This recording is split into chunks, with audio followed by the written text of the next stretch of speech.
नमस्कार प्यारे दोस्तों, स्वागत है आपका YouTube चैनल लाइक्ट पर। दोस्तों, आज हम लोग इस वीडियो में विधि विरुद्ध क्रियाकलाप निवारण अधिनियम 1967 का क्वेश्चन आंसर सेट का दूसरा पार्ट करेंगे, जो आने वाली परीक्षा MP ADPO के लिए काफ़ी महत्वपूर्ण है। तो चलिए दोस्तों शुरू करते हैं। पहला प्रश्न है, आतंकवादी कार्य के लिए कोई व्यक्ति अधिनियम की किस धारा के अंतर्गत दंडित किया जाएगा या किया जा सकता है। 4 विकल्प है। पहला है धारा 16, दूसरा है धारा 17, तीसरा है धारा 18 और चौथा विकल्प है धारा 20। इसका जो सही उत्तर है वह है विकल्प ए, धारा 16 के अंतर्गत दंडित किया जा सकता है। अगला प्रश्न है, यदि किसी व्यक्ति के आतंकवादी कृत्य से किसी की मृत्यु हो जाती है तो वह व्यक्ति दंडित किया जा सकेगा। पहला विकल्प है मृत्युदंड से, दूसरा है आजीवन कारावास से, तीसरा है मृत्युदंड या आजीवन कारावास और जुर्माने से, चौथा विकल्प है न्यूनतम 20 वर्ष के कारावास से। इसका जो सही उत्तर है वह है विकल्प सी, मृत्युदंड या आजीवन कारावास। अगला प्रश्न है, यदि किसी व्यक्ति के आतंकवादी कार्य से किसी व्यक्ति को मृत्यु के सिवाय अन्य क्षति होती है तो वह दंडित किया जा सकेगा। पहला विकल्प है न्यूनतम 5 वर्ष के कारावास और जुर्माने से, दूसरा है न्यूनतम 7 वर्ष के कारावास और जुर्माने से, तीसरा विकल्प है न्यूनतम 10 वर्ष के कारावास और जुर्माने से और चौथा विकल्प है 20 वर्ष के कारावास और जुर्माने से। इसका जो सही उत्तर है वह है विकल्प ए, न्यूनतम 5 वर्ष के कारावास और जुर्माने से। अगला प्रश्न है कि आतंकवादी कार्य के लिए फंड जुटाने या संग्रहित करने पर व्यक्ति दंडित किया जा सकेगा। पहला विकल्प है ऐसे कारावास से जिसकी अवधि 5 वर्ष से कम की नहीं होगी किंतु आजीवन कारावास तक, और दूसरा है न्यूनतम 5 वर्ष और अधिकतम 20 वर्ष के कारावास से, तीसरा विकल्प है न्यूनतम 10 वर्ष और अधिकतम मृत्युदंड से, चौथा विकल्प है 10 वर्ष और अधिकतम आजीवन कारावास से। इसका जो सही उत्तर है वह है विकल्प ए, ऐसे कारावास से जिसकी अवधि 5 वर्ष से कम की नहीं होगी किंतु आजीवन कारावास तक। अगला प्रश्न है, सही सुमेलित युग्म नहीं है। पहला है आतंकवादी कार्य की परिभाषा, धारा 15, दूसरा है आतंकवादी कार्य के लिए दंड, धारा 16, तीसरा है आतंकवादी कार्य के लिए फंड संग्रहित करना, धारा 17 और चौथा है आतंकवादी शिविर का आयोजन करना, धारा 18। इसका जो सही सुमेलित युग्म नहीं है वह है विकल्प डी, आतंकवादी शिविर का आयोजन करना, धारा 18 ए के अंतर्गत है। अगला प्रश्न है, सही सुमेलित युग्म नहीं है।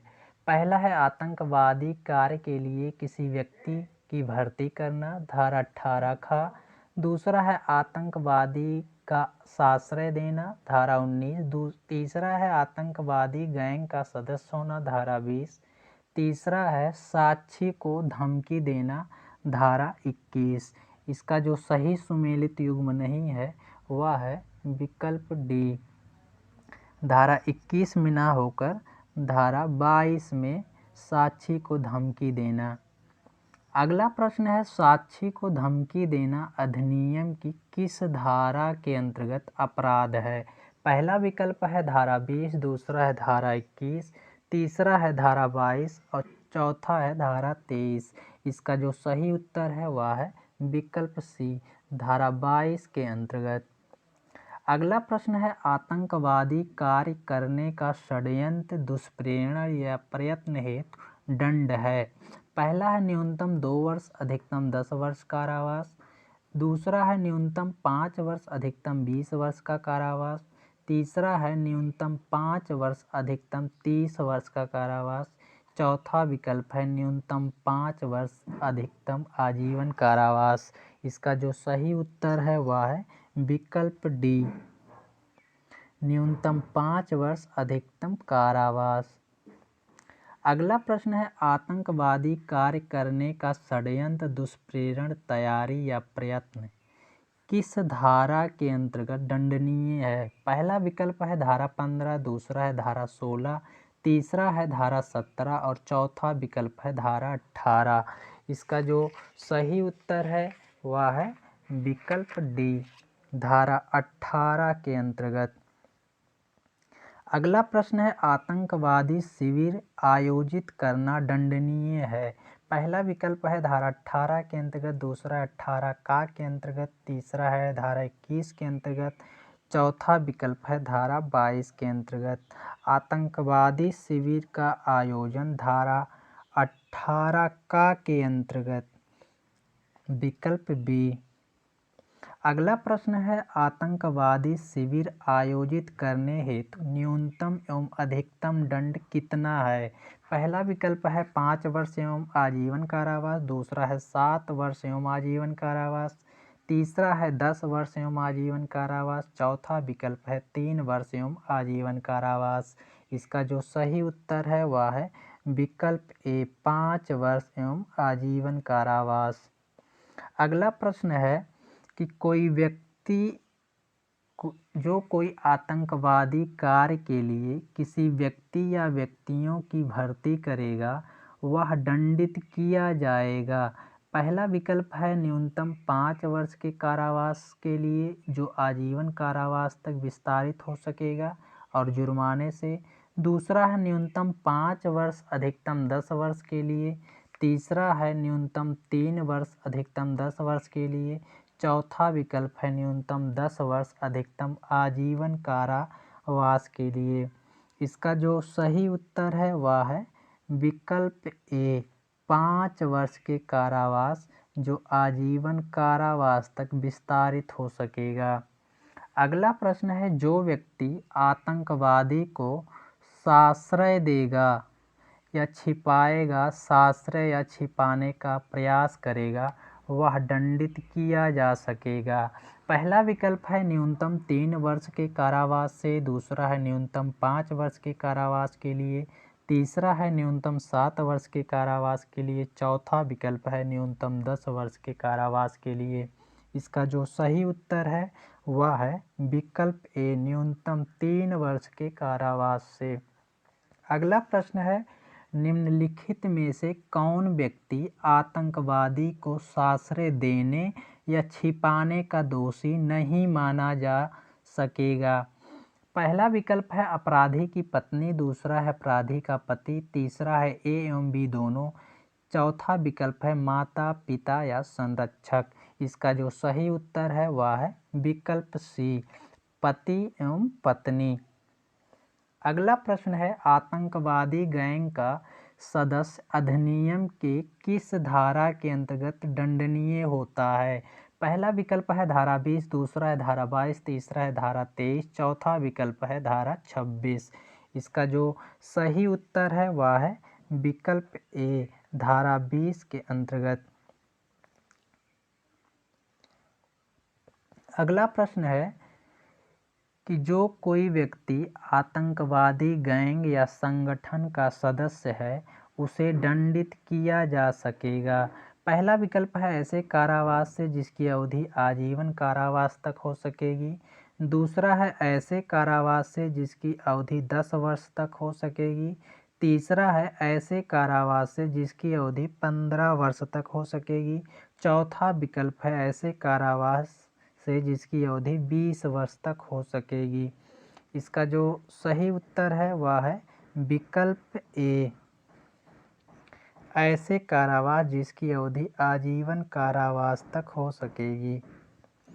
अगला प्रश्न है आतंकवादी कार्य से प्राप्त की गई संपत्ति को धारण करने वाले दंडित किया जा सकता है। पहला विकल्प है कारावास से जिसकी अवधि 5 वर्ष तक, दूसरा है ऐसे कारावास से जिसकी अवधि 7 वर्ष तक, तीसरा है कारावास से जिसकी अवधि 10 वर्ष तक और चौथा विकल्प है कारावास से जिसकी अवधि आजीवन कारावास तक हो सकेगी। इसका जो सही उत्तर है वह है विकल्प डी, कारावास जिसकी अवधि आजीवन कारावास तक हो सकेगा। अगला प्रश्न है साक्षी को धमकी देने को दंडनीय बनाया गया है। पहला विकल्प है धारा 22, दूसरा है धारा 23, तीसरा विकल्प है धारा 24 और चौथा विकल्प है धारा 25। इसका जो सही उत्तर है वह है विकल्प ए, धारा 22 में 3 वर्ष। अगला प्रश्न है साक्षी को धमकी देने वाला दंडित किया जा सकेगा। पहला विकल्प है कारावास से जिसकी अवधि 1 वर्ष तक, दूसरा है कारावास से जिसकी अवधि 2 वर्ष तक हो सकेगा, तीसरा है कारावास जिसकी अवधि 3 वर्ष तक हो सकेगा, चौथा है कारावास जिसकी अवधि 5 वर्ष तक हो सकेगा। इसका जो सही उत्तर है वह है विकल्प सी, कारावास जिसकी अवधि 3 वर्ष तक हो सकेगी और जुर्माने से। अगला प्रश्न है अधिनियम की कौन सी धारा साक्षी को संरक्षण प्रदान करती है। पहला विकल्प है धारा 22, दूसरा है धारा 26, तीसरा है धारा 28, चौथा विकल्प है धारा 29। इसका जो सही उत्तर है वह है विकल्प ए, धारा 22 के अंतर्गत साक्षी को संरक्षण प्रदान करता है। अगला प्रश्न है इस अधिनियम के अधीन अपराध कंपनी, सोसाइटी या न्यासों द्वारा किए जाने पर कारोबार का साधक या जिसके प्रति वह उत्तरदायी था दंडित किया जा सकेगा। पहला विकल्प है न्यूनतम 3 वर्ष और अधिकतम आजीवन कारावास और जुर्माना, दूसरा विकल्प है न्यूनतम 5 वर्ष और अधिकतम आजीवन कारावास और जुर्माना, तीसरा विकल्प है न्यूनतम 7 वर्ष अधिकतम आजीवन कारावास और जुर्माना, चौथा विकल्प है 10 वर्ष और अधिकतम आजीवन कारावास और जुर्माना। इसका जो सही उत्तर है वह है विकल्प सी, न्यूनतम 7 वर्ष और अधिकतम आजीवन कारावास और जुर्माना। अगला प्रश्न है आतंकवाद के आगमों या ऐसी किसी संपत्ति का जिसका उपयोग आतंकवाद के लिए किए जाने के लिए आशयित है को समाप्त करने की शक्ति प्राप्त है। पहला विकल्प है केंद्र सरकार को, दूसरा है राज्य सरकार को, तीसरा है यथास्थिति केंद्र सरकार या राज्य सरकार को और चौथा विकल्प है उच्च न्यायालय को। इसका जो सही उत्तर है वह है विकल्प सी, यथास्थिति केंद्र सरकार या राज्य सरकार को। अगला प्रश्न है अन्वेषण अधिकारी के अभिग्रहण या कुर्की के आदेश की पुष्टि कौन कर सकता है। पहला विकल्प है अभिहित प्राधिकारी, दूसरा है न्यायालय, तीसरा है केंद्र सरकार और चौथा है अभिकरण। इसका जो सही उत्तर है वह है विकल्प ए, अभिहित प्राधिकारी।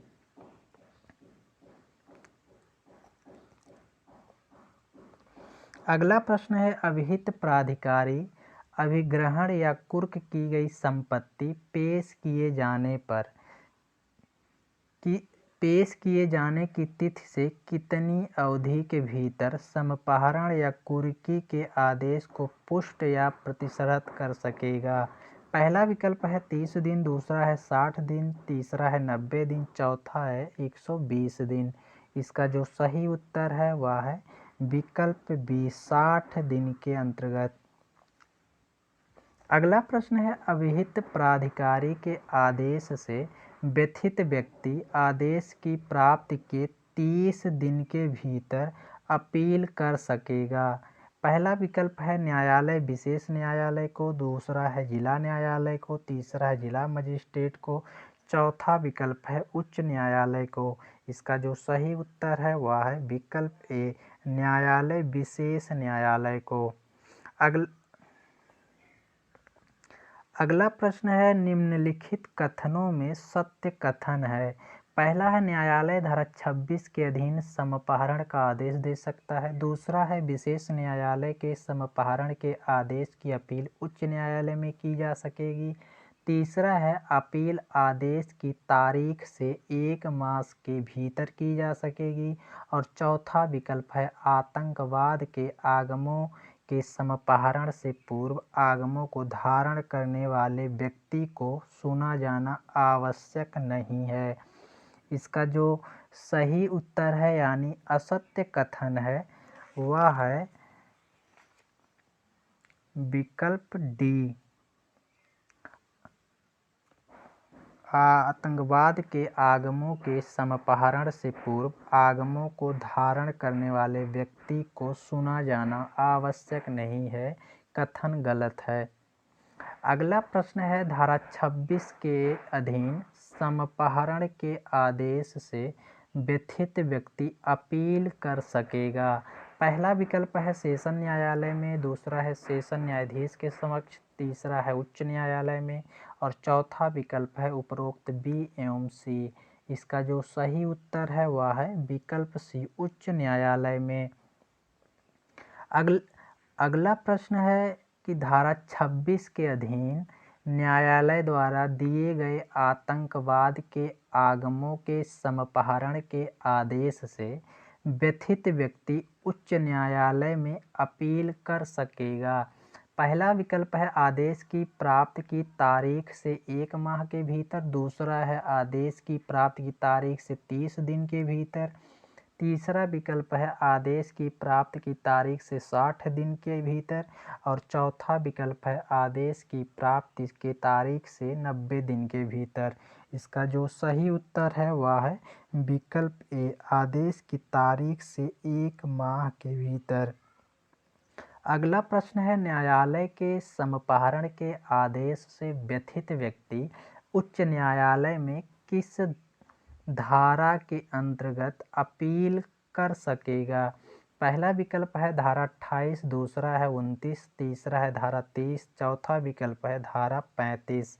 इसका जो सही उत्तर है वह है विकल्प ए, धारा 28 के अंतर्गत।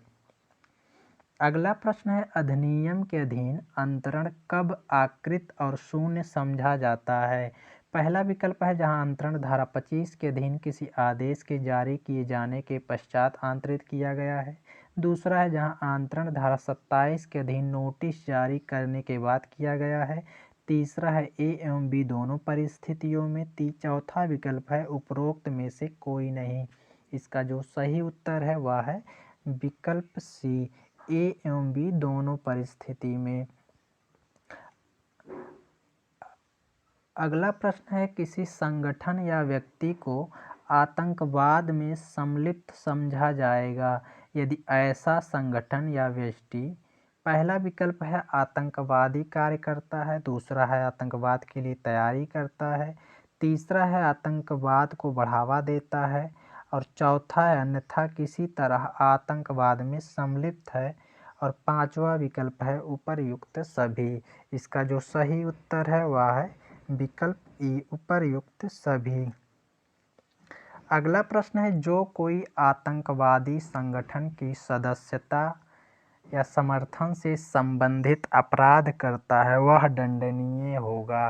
पहला है ऐसे कारावास से जिसकी अवधि 5 वर्ष से अधिक नहीं होगी या जुर्माना या दोनों से, दूसरा है ऐसे कारावास से जिसकी अवधि 7 वर्ष से अधिक नहीं होगी या जुर्माना या दोनों से, तीसरा है ऐसे कारावास से जिसकी अवधि 10 वर्ष से अधिक नहीं होगी या जुर्माना या दोनों से, चौथा विकल्प है ऐसे कारावास से जिसकी अवधि 3 वर्ष से अधिक नहीं होगी या जुर्माना या दोनों से। इसका जो सही उत्तर है वह है विकल्प ए, ऐसे कारावास से जिसकी अवधि 5 वर्ष से अधिक नहीं होगी, जुर्माना या दोनों से। अगला प्रश्न है जो कोई किसी आतंकवादी संगठन के लिए निधि जुटाने का अपराध करता है वह दंडित किया जा सकेगा। पहला विकल्प है ऐसे कारावास से जिसकी अवधि 7 वर्ष से अधिक नहीं होगी या जुर्माने या दोनों से, दूसरा है ऐसे कारावास से जिसकी अवधि 10 वर्ष से अधिक नहीं होगी या जुर्माने से या दोनों से, तीसरा है ऐसे कारावास से जिसकी अवधि 14 वर्ष से अधिक नहीं होगी या जुर्माने या दोनों से, चौथा ऐसे कारावास जिसकी अवधि 20 वर्ष से अधिक नहीं होगी या जुर्माने या दोनों से। इसका जो सही उत्तर है वह है विकल्प सी, ऐसे कारावास जिसकी अवधि 14 वर्ष से अधिक नहीं होगी, जुर्माने या दोनों से। अगला प्रश्न है, इस अधिनियम के अधीन अभियुक्त को पुलिस रिमांड में दिया जा सकता है। पहला विकल्प है अधिकतम 15 दिन के लिए, दूसरा है अधिकतम 30 दिन के लिए, तीसरा है अधिकतम 90 दिन के लिए, चौथा विकल्प है अधिकतम 120 दिन के लिए। इसका जो सही उत्तर है वह है विकल्प बी, अधिकतम 30 दिन के लिए। अगला प्रश्न है, इस अधिनियम के अधीन अपराध का अन्वेषण कितने दिन के भीतर पूरा कर लिया जाना चाहिए। पहला विकल्प है अधिकतम 30 दिन के लिए, दूसरा है 60 दिन के लिए, तीसरा है 90 दिन के लिए, चौथा विकल्प है अधिकतम 120 दिन के लिए। इसका जो सही उत्तर है वह है विकल्प सी, अधिकतम 90 दिन के लिए। अगला प्रश्न है, इस अधिनियम के अधीन अन्वेषण 90 दिन के भीतर पूरा करना संभव नहीं है, वहाँ न्यायालय कितनी अतिरिक्त अवधि बढ़ा सकता है। पहला है 60 दिन, दूसरा है 90 दिन, तीसरा है 120 दिन, चौथा विकल्प है 30 दिन। इसका जो सही उत्तर है वह है विकल्प बी, 90 दिन। अगला प्रश्न है, साक्ष्यों को संरक्षण प्राप्त है। पहला विकल्प है धारा 44 में, दूसरा है धारा 45 में, तीसरा है धारा 46 में, चौथा विकल्प है धारा 47 में। इसका जो सही उत्तर है वह है विकल्प ए, धारा 44 में। अगला प्रश्न है, कोई न्यायालय किसी अपराध का संज्ञान लेगा। पहला है केंद्रीय सरकार की मंजूरी से, दूसरा है राज्य सरकार की मंजूरी से, तीसरा है यथास्थिति केंद्र या राज्य सरकार की मंजूरी से, चौथा विकल्प है उपरोक्त में से कोई नहीं। इसका जो सही उत्तर है वह है विकल्प ए, केंद्रीय सरकार की मंजूरी से। अगला प्रश्न है, यदि अभियुक्त ने विदेशी राज्य के विरुद्ध अपराध किया है, वहाँ न्यायालय अपराध का संज्ञान लेगा। पहला विकल्प है केंद्रीय सरकार की पूर्व मंजूरी से, दूसरा है उच्चतम न्यायालय की पूर्व मंजूरी से, तीसरा विकल्प है विदेशी राज्य की पूर्व मंजूरी से, चौथा विकल्प है उपरोक्त में से कोई नहीं। इसका जो सही उत्तर है वह है विकल्प ए, केंद्रीय सरकार की पूर्व मंजूरी से। अगला प्रश्न है, इस अधिनियम की किस धारा के अंतर्गत इस अधिनियम के अंतर्गत की गई कार्यवाही को सिविल न्यायालय में प्रश्नगत करने से रोका गया है। पहला विकल्प है धारा 47, दूसरा है 48, तीसरा है धारा 49 और चौथा विकल्प है धारा 50। इसका जो सही उत्तर है वह है विकल्प ए, धारा 47 के अंतर्गत। अगला प्रश्न है, निम्नलिखित कथनों में सत्य कथन है। पहला है, इस अधिनियम के अंतर्गत की गई कार्यवाही के संबंध में सिविल न्यायालय द्वारा कोई व्यादेश नहीं दिया जा सकता। दूसरा है, अपराधी व्यक्ति का पासपोर्ट परिबद्ध किया गया समझा जाएगा। तीसरा है, इस अधिनियम के अधीन नियम बनाने की शक्ति केंद्रीय सरकार को है। चौथा विकल्प है उपर्युक्त सभी। इसका जो सही उत्तर है वह है विकल्प डी, उपर्युक्त सभी कथन सत्य हैं। अगला प्रश्न है, आतंकवादी संगठनों का उल्लेख अधिनियम की किस अनुसूची में है। पहला विकल्प है पहली अनुसूची, दूसरा है दूसरी, तीसरा तीसरी, चौथा है चौथी। इसका जो सही उत्तर है वह है विकल्प ए, पहली अनुसूची में। अगला प्रश्न है, निम्नलिखित कथनों में सत्य कथन है। पहला, इस अधिनियम के अंतर्गत अभियुक्त के विरुद्ध उपधारा की जाती है। दूसरा है, दंड प्रक्रिया संहिता के प्रावधान लागू होते हैं। तीसरा है, यह अधिनियम विदेशी आतंकवादियों पर लागू होता है। चौथा विकल्प है उपर्युक्त सभी। इसका जो सही उत्तर है वह है विकल्प डी, उपर्युक्त सभी कथन सत्य हैं। अगला प्रश्न है, सही सुमेलित युग्म है। पहला है, अनुसूची में संशोधन केंद्र सरकार। दूसरा है, नियम बनाने की शक्ति केंद्र सरकार। तीसरा है, अधिकरण एक सदस्यीय और चौथा विकल्प है उपर्युक्त सभी। इसका जो सही उत्तर है वह है विकल्प डी, यानी तीनों ही युग्म सही सुमेलित हैं। दोस्तों अगर वीडियो अच्छा लगे तो लाइक शेयर कर दें। नमस्कार।